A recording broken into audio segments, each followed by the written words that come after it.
당신의 수명이 한 달도 채 남지 않았다고 나옵니다. 네? 한 달이요? 그렇게나 빨리요? 그래, 어차피 오래 못 살 건데 물건을 다 싸게 팔아버리자. 그래, 난 어차피 오래 못 사니 너희들이라도 많이 먹고 오래 살거라. 너는 수명이 다 되었다. 저승으로 가자. 벌써 그렇게 되었군요. 그래요, 갑시다. 이 바보 저승사자야, 이 사람은 아직 저승으로 데려올 때가 안 되었는데 왜 데려왔느냐? 죄송합니다. 잘못 알았습니다. 지금 당장 돌려보내! 어서! 네, 알겠습니다! 우리는 흔히 정해진 운명과 다가오는 죽음 앞에서는 인간의 발버둥이 부질없다고 생각하곤 합니다. 하지만 보이지 않는 곳에서 무심코 베푼 작은 연민과 나눔이 운명의 거대한 물줄기를 완전히 바꿔놓을 수 있다면 믿으시겠습니까?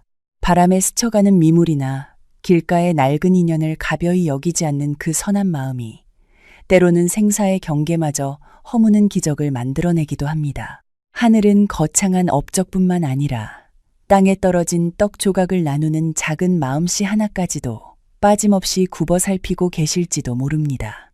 여기 죽음을 앞두고 덤덤히 자신이 쥐고 있던 모든 것을 내어주었다가 도리어 새로운 삶을 얻게 된 조선 중기의 보부상 김득보의 이야기가 있습니다. 김득보는 젊은 시절부터 성실하게 장사를 하여 제법 재물을 모은 상인이었습니다. 비단과 약재, 그릇과 농기구를 이 고을 저 고을로 날랐고 사람들은 그의 정직함과 후한 인심을 칭찬하였습니다. 그러나 늘 바쁘게 살아온 탓에 장가도 들지 못한 채 40이 넘어서까지 혼자였습니다. 어느 가을날 득보는 전라도 남원 땅까지 먼 길을 떠났습니다. 그곳에서 장사를 마치고 돌아오는 길에 명산으로 이름난 지리산 자락에 큰 절을 찾았습니다. 향불이 끊이지 않고 신도들로 북적이는 그 절은 영험하기로 소문이 자자하였습니다. 득보는 평소 불심이 깊지는 않았으나 멀리까지 왔으니 부처님께 예를 올리고 가는 것이 도리라 생각하였습니다. 대웅전에 절을 올린 뒤 득보는 절마당 한쪽에 마련된 점괘통 앞에 섰습니다. 여행길의 무사함이나 장사의 번창을 빌어볼까 하는 가벼운 마음이었습니다. 통을 흔들어 대나무 점괘를 하나 뽑아드니 절을 지키는 노승이 다가와 그 점괘를 받아들었습니다. 노승의 얼굴이 순식간에 굳어졌습니다. 한참을 점괘를 들여다보던 노승이 입을 열었습니다. 나무아미타불, 부처님의 자비가 무량하시나이다. 시주님, 이 점괘는. 노승은 말을 잇지 못하고 망설였습니다. 득보가 웃으며 물었습니다. 스님, 무슨 좋은 소식이라도 있습니까? 좋은 소식이 아니옵니다. 시주님의 수명이 한 달도 채 남지 않았다고 나왔습니다. 다음 달 20사흘, 바로 그날이 시주님께서 이승을 떠나실 날이라 하옵니다. 주변에 있던 신도들이 웅성거렸습니다. 누군가는 혀를 찾고 누군가는 안타까운 표정을 지었습니다. 그러나 정작 득보는 담담한 얼굴이었습니다. 오랜 세월 장사를 하며 전국 팔도를 떠돌았던 득보는 온갖 생이별과 죽음을 많이 보아왔습니다. 길에서 쓰러져 죽느니, 병으로 앓다가 가느니, 산적에게 당하느니 그 많은 죽음을 보며 득보는 삶과 죽음이란 것이 결국 하늘의 뜻이라는 것을 깨달았습니다. 그래서인지 자신의 죽음을 예고받고도 크게 동요하지 않았습니다. 그렇습니까? 스님의 말씀 고맙습니다. 부처님께서 미리 알려주셨으니 준비할 시간이라도 있지 않습니까? 득보는 공손히 합장하고는 절을 나섰습니다. 그의 발걸음은 무겁지 않았습니다. 오히려 마음이 정리되는 듯 하였습니다. 이제 한 달이라. 그렇다면 서둘러야겠구나. 득보는 곧장 남원 장터로 가서 가지고 있던 물건들을 모두 헐값에 팔아치웠습니다. 비단도, 약재도, 그릇도 모두 돈으로 바꾸었습니다. 그리고 그 돈을 보따리에 단단히 묶어 짊어졌습니다. 다른 상인들이 이상하게 여겨 물었지만 득보는 그저 웃으며 대답할 뿐이었습니다. 급한 일이 생겼네. 고향으로 돌아가야 하네. 득보의 마음속에는 오직 한 가지 생각뿐이었습니다. 죽기 전에 고향 땅을 밟고 어린 시절 자신을 길러준 형수님께 마지막 인사를 드리고 싶었습니다. 득보는 어려서 부모를 여의었고 형님마저 일찍 세상을 떠났습니다. 홀로 된 형수님이 젖먹이었던 자신을 키워주었습니다. 그 은혜를 생각하면 죽기 전에 꼭 한 번 더 뵙고 싶었습니다. 득보는 지체 없이 길을 떠났습니다. 남원에서 충청도 고향까지는 꼬박 닷새 길이었습니다. 산길과 들길을 거쳐 강을 건너고 고개를 넘어야 했습니다. 사흘째 되는 날, 득보는 어느 산골짜기에 이르렀습니다. 한낮의 햇살이 뜨거웠고 보따리가 어깨를 짓눌렀습니다. 길가에 커다란 느티나무가 시원한 그늘을 들이우고 있었습니다. 득보는 그 아래 털썩 주저앉아 쉬기로 했습니다. 보따리를 풀어 말린 떡과 엿을 꺼냈습니다. 목이 말라 근처 냇가에서 물을 떠다 마시고 배를 채우려 떡을 입에 넣는데 손이 미끄러져 떡 조각 몇 개가 땅바닥에 떨어졌습니다. 아이고, 아깝게. 떨어진 떡 주위로 어디선가 개미들이 우르르 몰려들었습니다. 까만 개미, 붉은 개미, 작은 개미, 큰 개미, 수십 마리가 떡 부스러기를 향해 줄지어 오는 모습이 신기하였습니다. 득보는 문득 측은한 마음이 들었습니다. 저 작은 것들도 먹고 살려고 애쓰는구나. 나도 이제 한 달밖에 남지 않았는데 이 떡을 아껴서 무엇하랴. 득보는 보따리에서 남은 떡과 엿을 모두 꺼내 땅바닥에 흩뿌렸습니다. 개미들이 더욱 많이 모여들었습니다. 그 모습을 바라보며 득보는 손을 모아 중얼거렸습니다. 작은 개미들아, 내가 주는 이 양식 배불리 먹거라. 나는 이제 곧 이 세상을 떠날 몸이다. 다음 생에 내가 만약 너희 같은 개미로 태어난다면 그것도 나쁘지 않을 것 같구나. 부디 이 양식으로 오래오래 살아라. 그리고 훗날 내가 개미가 되어 다시 태어나거든. 그때는 너희가 나에게 먹을 것을 나누어 주기를 바란다. 바람이 살랑 불어와 나뭇잎을 흔들었습니다. 득보는 개미들이 떡을 옮기는 모습을 한참 바라보다가 다시 보따리를 짊어지고 길을 나섰습니다. 가을 하늘은 높고 푸르렀습니다. 해가 뉘엿뉘엿 서산으로 넘어갈 무렵 득보는 어느 고갯길에 이르렀습니다. 10월 상순이라 날이 짧아져서 벌써 어스름이 내리고 있었습니다. 주변을 둘러보았으나 인간은 보이지 않았고 겨우 낡은 절 하나가 숲속에 자리 잡고 있었습니다. 오늘은 저 절에서 하룻밤 묵어가야겠구나. 득보가 절 문을 두드리자 젊은 중 하나가 나와 문을 열어주었습니다. 절은 무척 낡아서 담장 여기저기가 허물어져 있었고 지붕기와도 많이 깨져 있었습니다.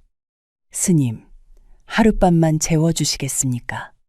아, 나그네시군요.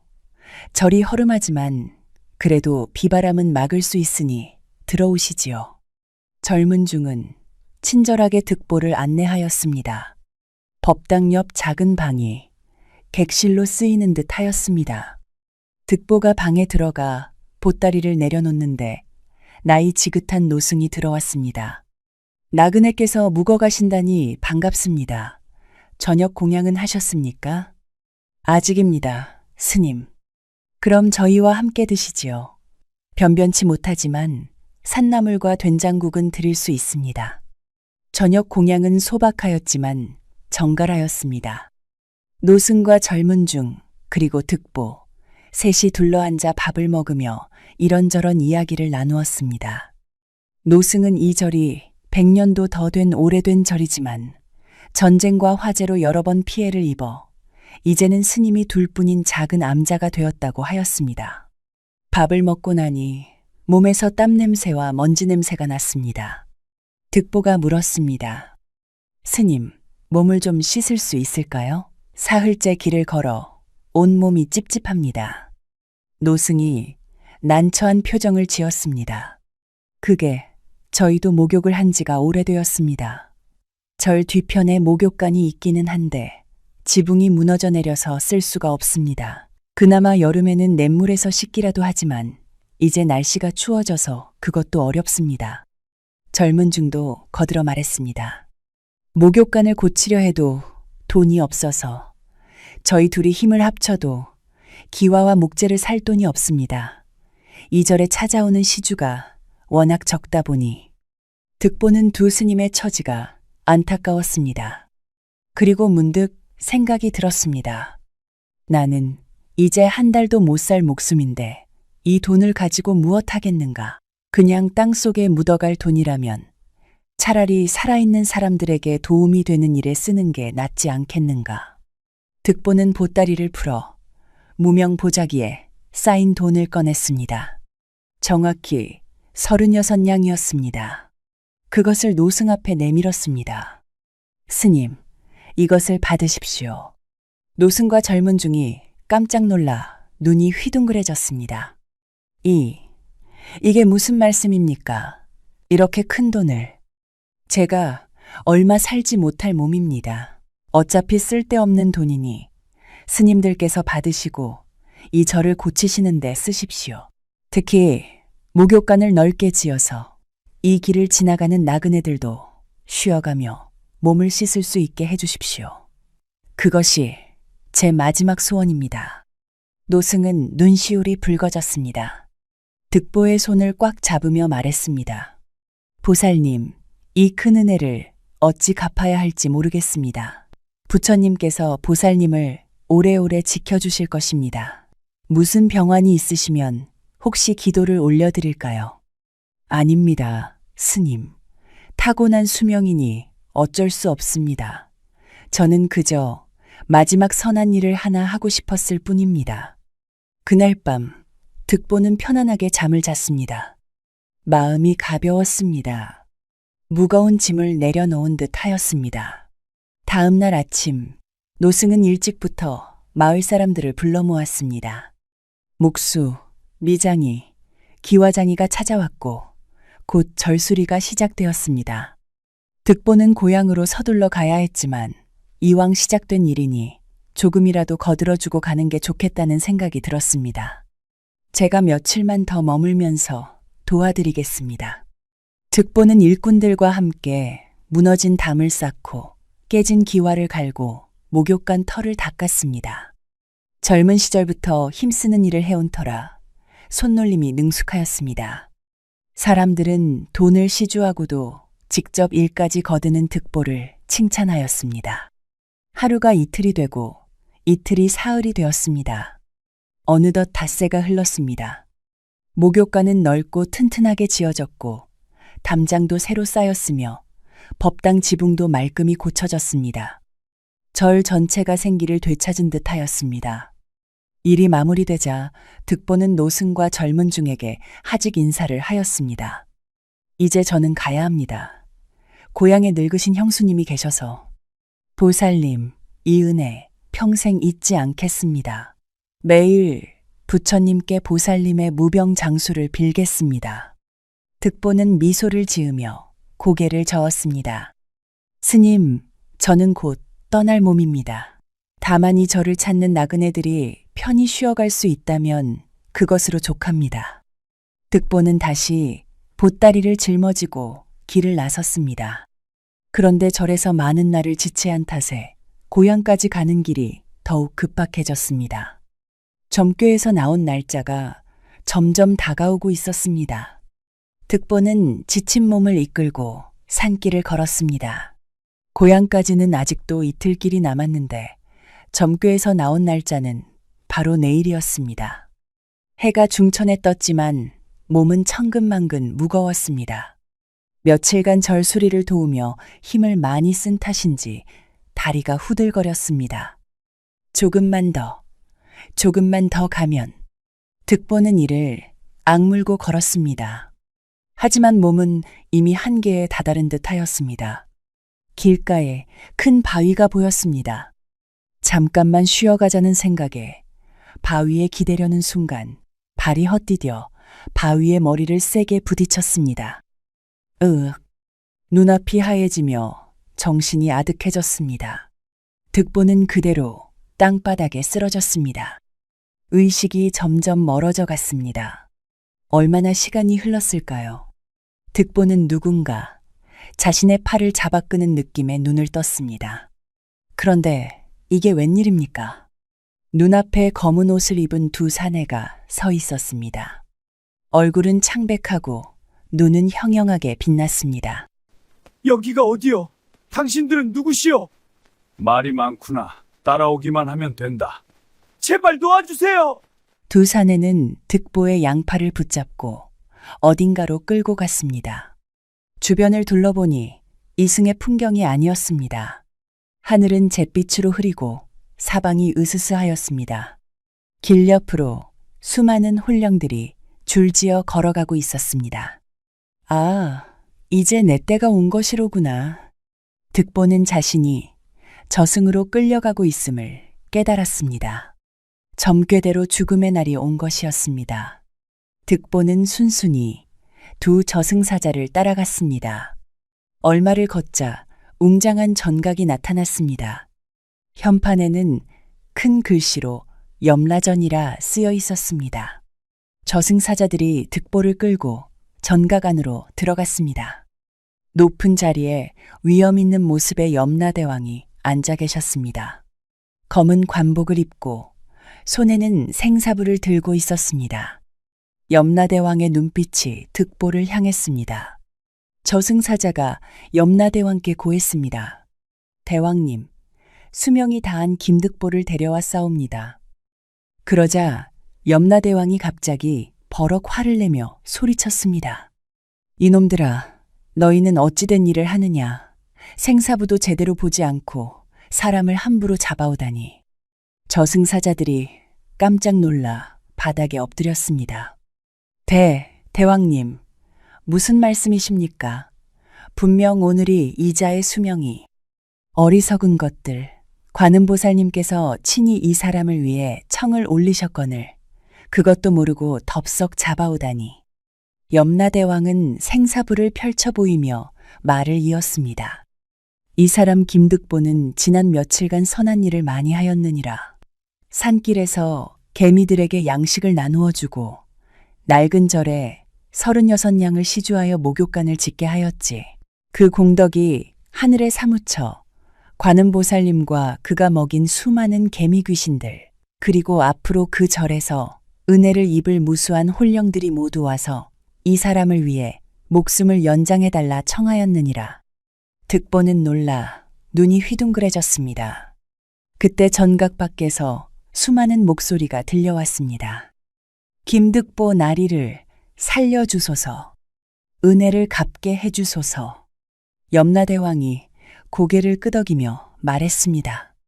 그리하여 내가 이미 생사부를 고쳐 김득보의 수명을 36해 더 연장하였노라. 36냥의 선행이 36해의 목숨이 된 것이니 참으로 기이한 인연이로다.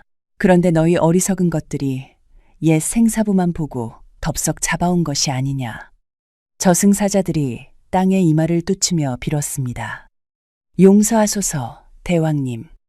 염라대왕은 한숨을 쉬며 말했습니다. 에이, 이미 잡아온 것을 어쩌겠느냐.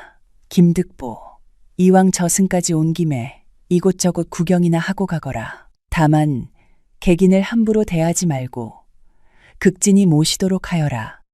저승사자들이 득보를 모시고 염라전 곳곳을 안내하였습니다. 죄를 지은 홀령들이 벌을 받는 여러 지옥을 보았습니다. 칼산지옥, 불구덩이, 얼음못, 온갖 끔찍한 형벌이 있었습니다. 득보는 그 광경을 보며 가슴이 철렁했습니다. 저승에서는 이승에서 지은 죄를 이렇게 벌하는구나. 사람이 어찌 악한 일을 할 수 있겠는가. 한참을 걷다가 득보는 어느 뜰에 이르렀습니다. 그런데 그곳에서 깜짝 놀랄 일이 벌어졌습니다. 뜰 한가운데 기둥에 묶인 여인이 있었는데 가슴에 날카로운 칼 2자루가 꽂혀 있었습니다. 여인은 고통스럽게 신음하고 있었습니다. 득보가 자세히 보니 그 여인은 다름 아닌 자신을 키워준 형수님이었습니다. 형수님! 어찌 형수님이 여기에? 득보는 깜짝 놀라 달려갔습니다. 형수님도 득보를 알아보고 눈물을 흘렸습니다. 득보야, 네가 어찌 이곳에 있니? 득보는 저승사자에게 물었습니다. 이분이 무슨 죄가 있어 이런 벌을 받습니까? 이 여인은 살아생전의 절에서 은초대 한 쌍을 훔친 죄로 벌을 받고 있소. 득보는 가슴이 미어졌습니다. 어린 자신을 키우느라 얼마나 고생하셨는지 아는 터였습니다. 가난 때문에 그런 일을 저지르셨을 것이었습니다. 득보는 곧장 염라대왕 앞으로 달려가 무릎을 꿇었습니다. 대왕님, 소인에게 청이 있사옵니다. 그래, 무엇이냐? 저의 형수님을 살려주소서. 저는 어려서 부모를 여의고 형님마저 일찍 돌아가셨습니다. 젖먹이었던 저를 형수님께서 친자식처럼 키워주셨습니다. 형수님의 젖이 아니었다면 저는 진작에 죽었을 것입니다.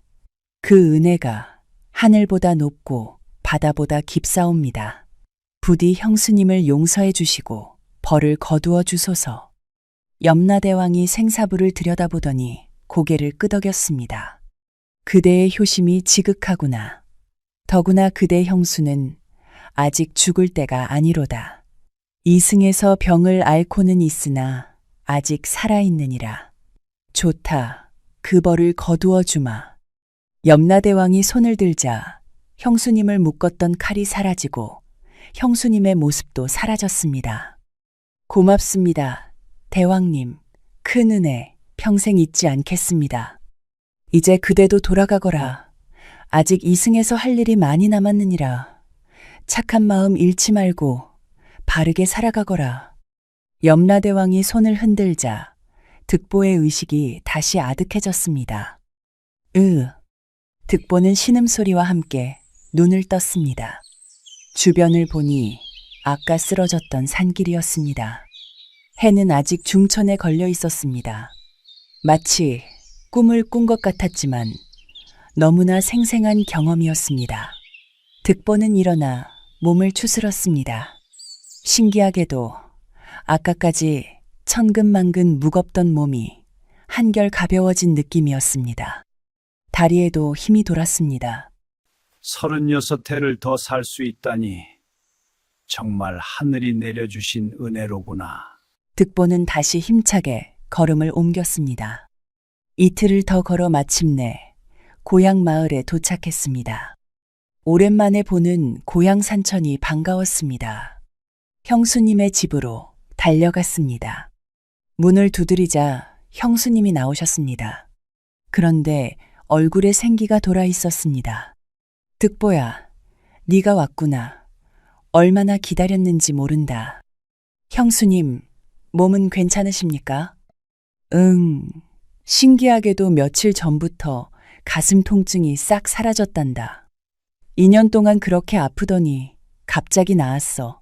마치 꿈을 꾼 것 같더구나. 득보는 형수님을 부축하며 집 안으로 들어갔습니다. 형수님, 혹시 절에서 무언가 가져오신 적 있으십니까? 형수님의 얼굴이 순간 굳어졌습니다. 한참을 망설이시더니 고개를 끄덕이셨습니다. 그게 몇 해 전에 절에 갔다가 너무 가난해서 은초대를 가져온 적이 있단다. 그게 마음에 걸려서 그 뒤로 늘 가슴이 아팠어. 벌을 받는 것 같았지. 이제 괜찮으십니다, 형수님. 그 죄는 이미 용서받으셨습니다. 무슨 소리냐? 득보는 자신이 저승에 갔다 온 이야기를 형수님께 들려드렸습니다. 형수님은 눈물을 흘리며 득보의 손을 꼭 잡았습니다. 고맙다, 득보야. 네가 나를 살렸구나. 아닙니다, 형수님. 형수님께서 저를 살려주신 은혜를 조금이나마 갚았을 뿐입니다. 그날부터 득보는 형수님 곁에서 지냈습니다. 죽음의 날짜는 이미 지났지만 득보는 여전히 건강했습니다. 한 달이 지나고 2달이 지나고 반년이 흘렀습니다. 몸은 오히려 전보다 더 튼튼해진 것 같았습니다. 득보는 가만히 있을 수 없었습니다. 형수님께 인사를 드리고 다시 장사길에 나섰습니다. 한양과 삼남 지방을 오가며 옛날처럼 장사를 시작했습니다. 어느 날 밤 득보는 꿈을 꾸었습니다. 백발이 성성한 노인이 구름을 타고 나타났습니다. 노인은 신선의 모습이었습니다. 득보야, 나를 아느냐? 소인은 처음 뵙는 것 같습니다만 나는 네 수명을 관장하는 명부의 신선이니라. 네게 알려줄 것이 있어 찾아왔느니라. 무엇입니까? 너는 본래 이미 죽을 운명이었느니라. 그러나 네가 베푼 선행 덕분에 염라대왕께서 친히 너의 수명을 36해 더해 주셨느니라. 개미들에게 나누어 준 양식 한 줌, 절에 시주한 돈 36양이 36해의 목숨으로 돌아온 것이니라. 착한 마음을 잃지 말고 살아가거라. 하늘은 언제나 선한 일을 지켜보고 계시니라. 신선은 그 말을 남기고 구름 속으로 사라졌습니다. 득보는 꿈에서 깨어나 눈물을 흘렸습니다. 모든 것이 분명해졌습니다. 자신이 베푼 작은 선행이 하늘을 감동시켜 목숨을 구한 것이었습니다. 그 뒤로 득보는 더욱 착한 마음으로 살았습니다. 가난한 이를 보면 돕고 어려운 일을 보면 나섰으며 늘 남을 먼저 생각하였습니다. 그리고 약속대로 36해를 더 살며 인간 세상의 아름다움을 누렸습니다. 득보의 이야기는 마을에서 마을로 전해졌습니다. 사람들은 그 이야기를 들으며 깨달았습니다. 작은 선행 하나라도 하늘은 모두 기억하고 계시며 반드시 그에 합당한 복을 내려주신다는 것을 말입니다. 여러분, 우리가 사는 이 세상에서 가장 소중한 것은 무엇일까요? 그것은 바로 착한 마음입니다. 남을 도우려는 마음, 나눔을 실천하는 마음, 그런 마음이 모여 세상을 아름답게 만듭니다. 득보가 개미에게 뿌린 떡 한 줌, 절에 시주한 돈 36양, 그것이 36해의 목숨이 되어 돌아왔습니다. 우리가 베푸는 작은 선행 하나하나가 모두 하늘에 기록되고 언젠가는 반드시 좋은 결실로 돌아옵니다. 이 이야기를 들으신 여러분, 오늘부터라도 작은 선행을 시작해 보시는 건 어떨까요? 이웃에게 따뜻한 말 한마디, 어려운 이에게 작은 도움 하나, 그것이 모여 우리 모두의 삶을 풍요롭게 만들 것입니다. 오늘 이야기를 들어주셔서 감사합니다. 여러분의 건강과 행복을 기원합니다. 언제나 선한 마음으로 살아가시길 바랍니다.